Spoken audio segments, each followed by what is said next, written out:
পড়েছে। পুরোটা খুলে আবার ঠিক করতে হবে। আমি প্রযুক্তির ব্যাপারে বিশেষ কিছু জানি না, তাই বললাম, যা করার তাড়াতাড়ি করো, আমার অনেক কাজ আছে। শুধু এটুকুই বললাম, যা করতে হবে করে নাও।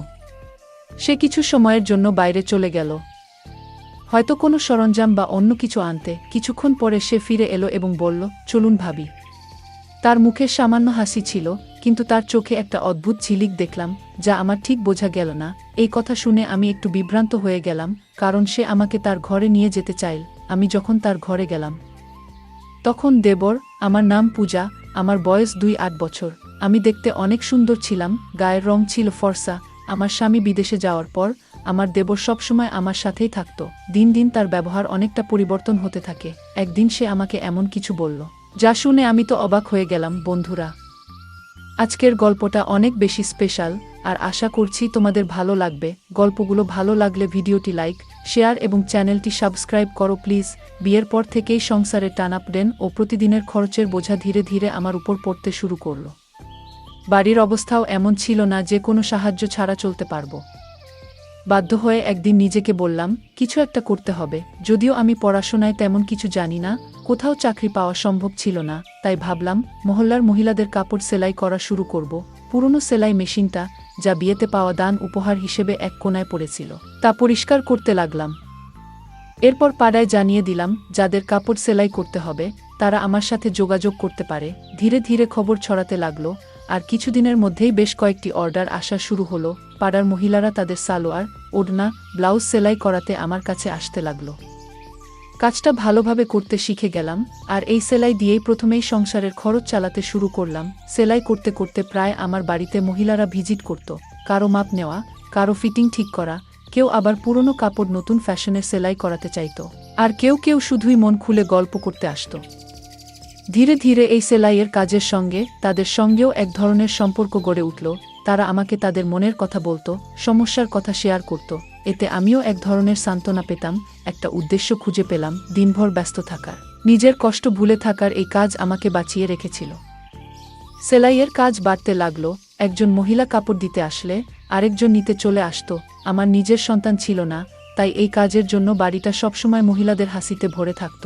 ওদের হাসি, ঠাট্টা আর গল্পে আমার বাড়িতে যেন নতুন করে জীবনের প্রাণচাঞ্চল্য ফিরে এলো। কাজের সাথে সামান্য আয়ও হচ্ছিল, যা আমার জন্য এক প্রকার স্বস্তি নিয়ে এলো।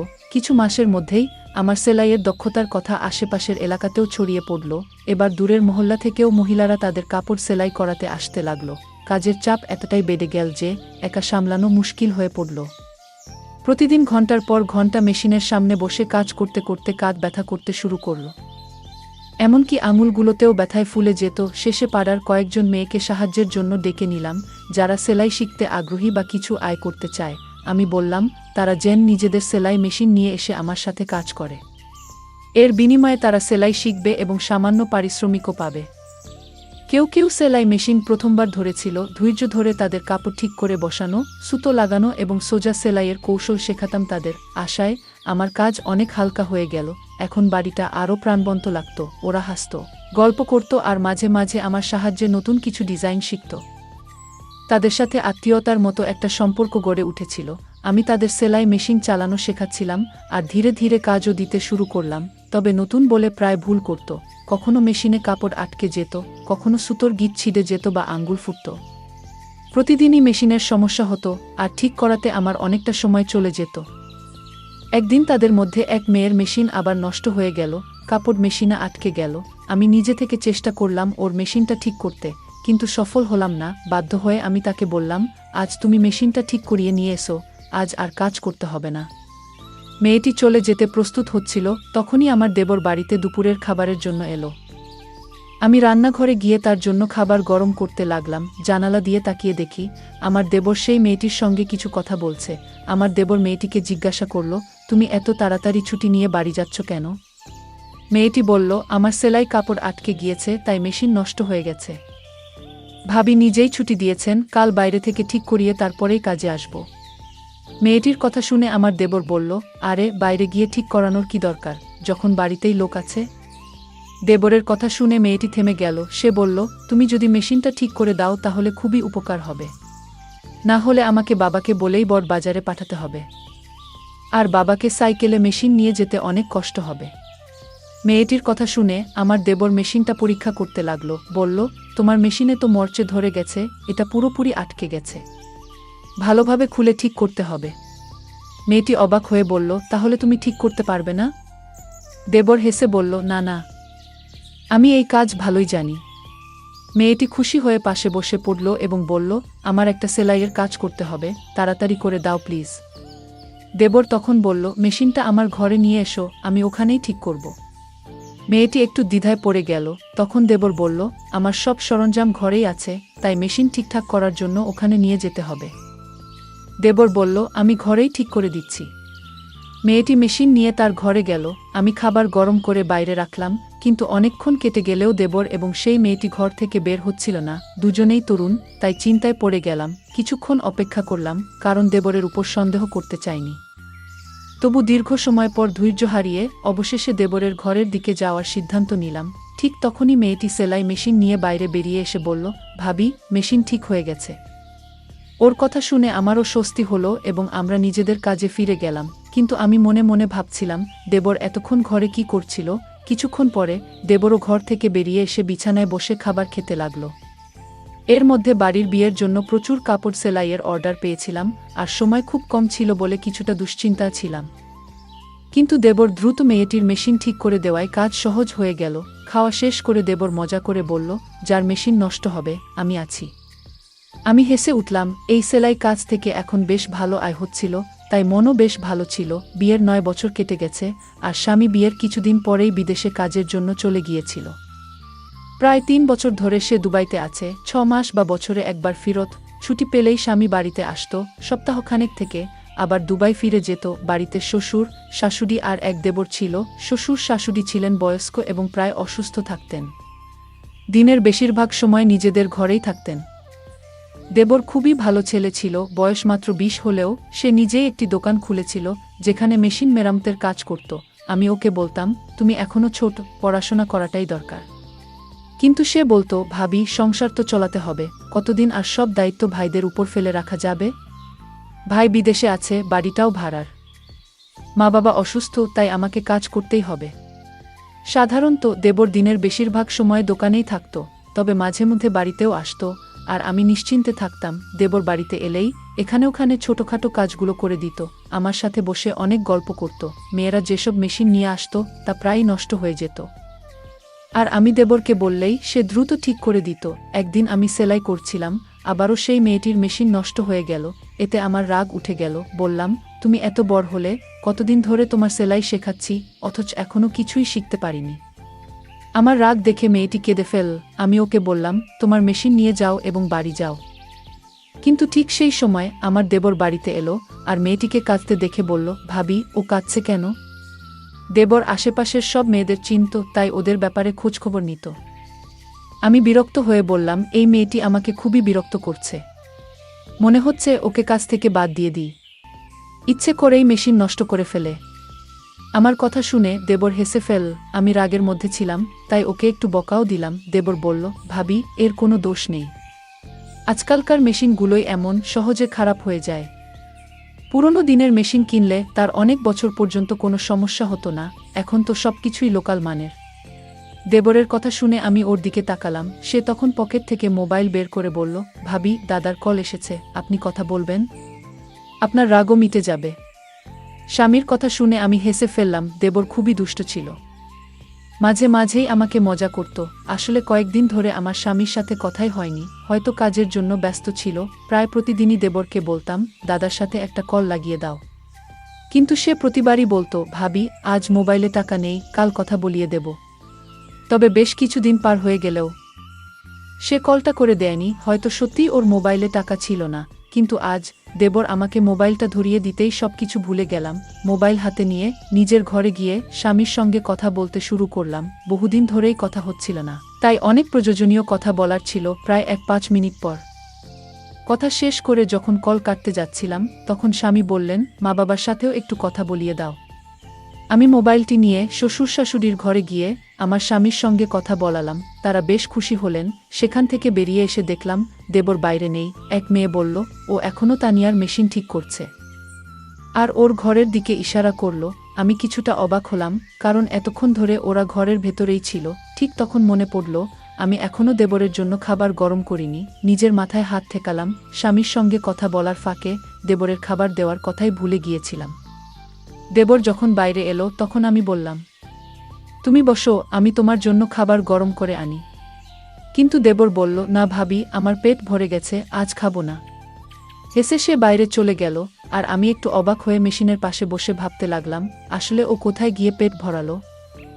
সেদিন আমি কাজের মাঝে হঠাৎ একপাশে দেখলাম আমার তানিয়া কিছু মেয়ের সাথে ধীরে ধীরে কথা বলছে। তার মুখে এক ধরনের আনন্দ ঝলকাচ্ছিল, যেন সে আনন্দে মেতে আছে। তার মুখে এক অদ্ভুত লালচে আভা ফুটে উঠেছিল, যা দেখে আমার মধ্যে হালকা অভিমান তৈরি হলো। আমি এগিয়ে গিয়ে প্রশ্ন করলাম, তানিয়া, তোমার মেশিন ঠিক হয়ে গেছে? সে তাড়াতাড়ি মাথা নাড়ল। আমি তাকে বললাম, তাহলে এবার কাজটা ঠিকঠাক করো। আমার কথা শুনে সবাই নিজেদের কাজে মন দিল। কাজ করতে করতে আমি আমার স্বামীর কথা ভাবতে লাগলাম। বহুদিন ধরে আমি চাইছিলাম সে যেন কিছুদিন বাড়িতে থাকে। আমার মন খুব চেয়েছিল তাকে বাড়িতে দেখতে। কিন্তু সে বলতো, যদি বাড়িতে আসি তাহলে বেশ কিছু খরচ হবে, তাই কিছুদিন না আসাই ভালো।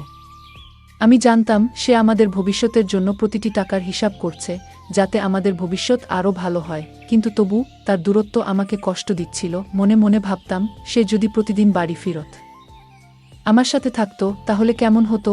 আমি চাইতাম সে বাড়ি ফিরুক, হয়তো কম আয় হবে, কিন্তু সে পাশে থাকলে সবকিছু সহজ হতো। তাই আমি চুপচাপ সেলাইয়ের কাজে মন দিতাম। সেলাই করার মাধ্যমে কিছু আয় করতে পারছিলাম, যা ঘরের খরচের কিছুটা সাপেক্ষে সহযোগ হতো। আমি যা উপার্জন করতাম তা শাশুড়ির হাতে তুলে দিতাম।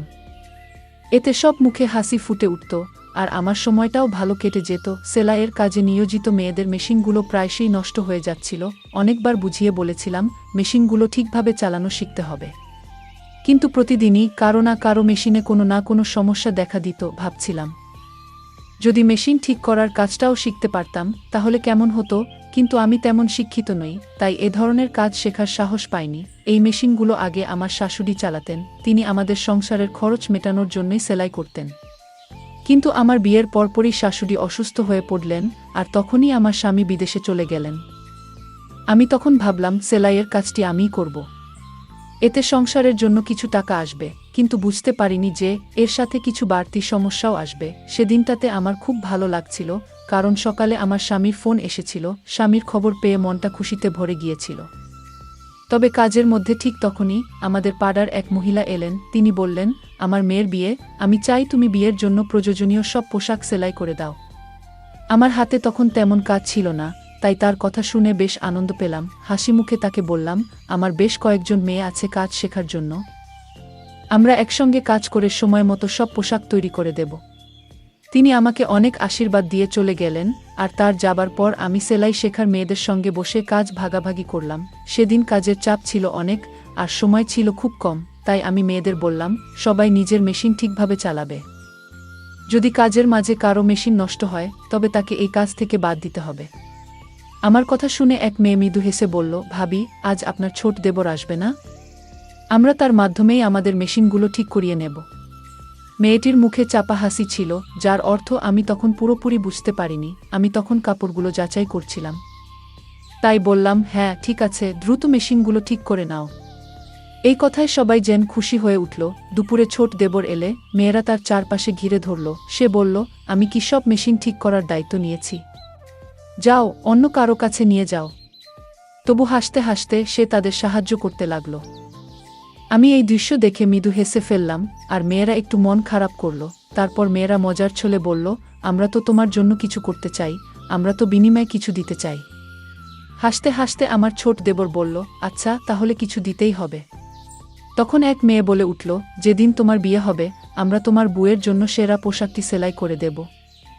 তার কথা শুনে আমার দেবর হেসে বলল, তোমরা সবাই বেশ চালাক, প্রতিদিন কারো না কারো মেশিন ঠিক করি, আর শেষমেশ বিয়ের দিনে শুধু একটা পোশাক সেলাইয়ের প্রতিশ্রুতি।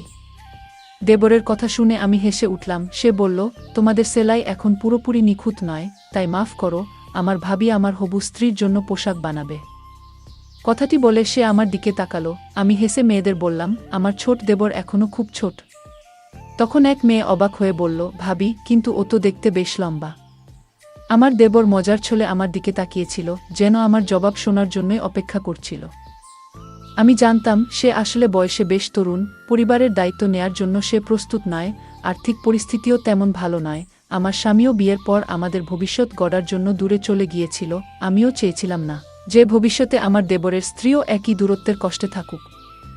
তাই আমি বললাম, লম্বা হয়েছে বলে বিয়ে করতে হবে এমন কোনো কথা নেই, বিয়ের জন্য আরও অনেক প্রস্তুতির প্রয়োজন, ওর বিয়ে হতে এখনও কয়েক বছর বাকি। আমার কথা শুনে দেবর হেসে উঠল। এরপর আমি মেয়েদের দিকে ফিরে বললাম, চলো এবার সবাই কাজে মন দাও, আমি দেবরের জন্য খাবার গরম করে নিয়ে আসি। একথা বলে আমি রান্নাঘরে গিয়ে তার জন্য খাবার গরম করতে লাগলাম। মেয়েরা নিজেদের কাজ নিয়ে আবার ব্যস্ত হয়ে গেল। আমি আমার দেবরের ঘরে যাচ্ছিলাম, কারণ জানি না কিভাবে, কিন্তু ও মেশিনগুলোতে এক ধরনের জাদু করত, আর সবকিছু ঠিকঠাক হয়ে যেত। সেদিনও সে মেয়েদের সেলাইয়ের মেশিনগুলো সারিয়ে দিয়ে নিজের কাজে চলে গেল। পরের দিন প্রচুর কাজ ছিল, তাই কাউকে কাজ থেকে সরতে দিলাম না। দেবরও সেদিন বাড়িতে আসেনি, আর কাজের চাপ এত বেশি ছিল যে আমিও ব্যস্ত ছিলাম। মনে মনে ভেবেছিলাম, কাজের ফাঁকে নিজের বাবা-মার বাড়িতে কিছুদিন যাব, কতদিন যাব ভাবছি। কিন্তু হঠাৎ একটা বিপদ এলো। আমার মেশিনটি খারাপ হয়ে গেল, আর কাপড়ের বিশাল স্তূপ পড়ে রইল। আমি চাইছিলাম না যে এত দামি কাপড় মেয়েদের দিয়ে সেলাই করাই, কারণ তাদের কাজের মধ্যে এখনও সূক্ষ্মতা আসেনি। সকালে মেশিনটি একদম কাজ করছিল না। মেয়েরা আমার চিন্তিত মুখ দেখে বলল, ভাবি, আপনি চিন্তা করবেন না, আপনার দেবর আছে, সে তো আপনার মেশিন ঠিক করেই দেবে। এই কথা শুনে মেয়েরা নিজেদের মধ্যে ফিসফিস করে কথা বলতে লাগলো, যা আমি ঠিক বুঝে উঠতে পারলাম না।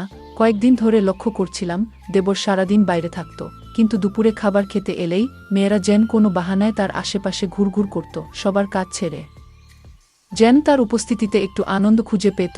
এমন সময় আমি নিজেই উঠে দাঁড়ালাম কাজ দ্রুত শেষ করার জন্য।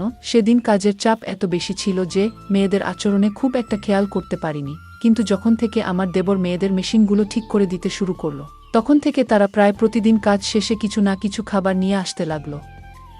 শুরুতে ভাবতাম ওরা হয়তো আমার জন্যই এসব নিয়ে আসে, কিন্তু পরে বুঝতে পারলাম এসব খাবার আসলে আমার দেবরের জন্যই আনা হচ্ছিল। বিশ্বাসটা বুঝতে পেরে আমি ওদের একটু বকাও দিলাম, বললাম, আমার মেশিন খারাপ হয়েছে, অথচ তোমরা সবাই বসে আছো কেন? আমার কথা শুনে তারা চুপচাপ নিজেদের কাজে ফিরে গেল, আর আমি অপেক্ষা করতে লাগলাম দেবর কখন বাড়ি ফিরে আসবে। দুপুরেই তার বাড়ি ফেরার কথা, কিন্তু তখন পর্যন্ত ধৈর্য ধরে অপেক্ষা করতে লাগলাম।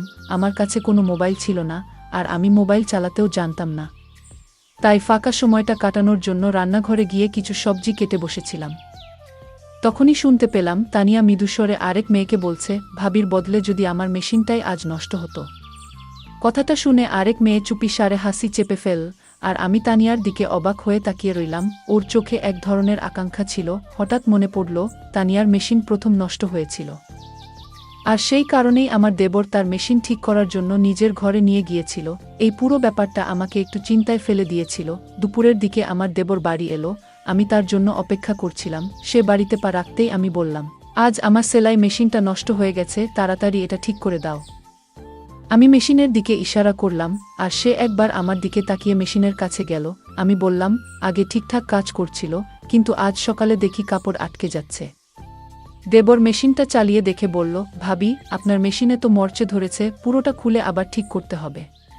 আমি প্রযুক্তির ব্যাপারে বিশেষ কিছু জানি না, তাই বললাম, যা করার তাড়াতাড়ি করো, আমার হাতে অনেক কাজ জমে আছে, দেরি হলে আর সেই পাড়ার মহিলা কাজ নিয়ে আসবেন না।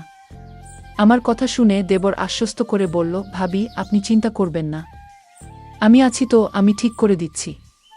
এটা বলেই দেবর মেশিনের বিভিন্ন অংশ খুলতে শুরু করল। কিছুক্ষণ পর সে বলল, ভাবি, এভাবে ঠিক হবে না, মেশিনটা আমার ঘরে নিয়ে যেতে হবে। তার কথা শুনে আমি একটু অবাক হলাম। জিজ্ঞেস করলাম, ভেতরে এমন কি আছে যা এখানে নেই? আমার প্রশ্নে সে কিছুটা অপ্রস্তুত হয়ে বলল, ভাবি, আমার সমস্ত টুলস ভেতরেই রাখা, তাই মেশিন সেখানে নিয়ে যাওয়া ছাড়া আর কোনো উপায় নেই।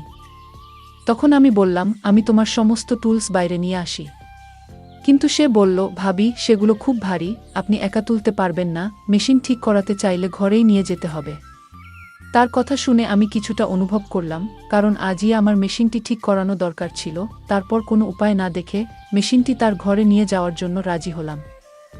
অবশেষে দেবরের কথামতো আমি মেশিন নিয়ে তার ঘরে গেলাম, কিন্তু সেখানে সে এমন একটি কথা বলল যা শুনে আমি অবাক হয়ে বাইরে বেরিয়ে এলাম। তার কথাগুলো কিছুতেই মেনে নিতে পারছিলাম না, কারণ আমি তার ভাবি। দেবর তখন দোকানে চলে গেল, আর আমি সোজা শ্বশুর শাশুড়ির ঘরে গেলাম এবং তাদের পুরো ঘটনাটি বললাম।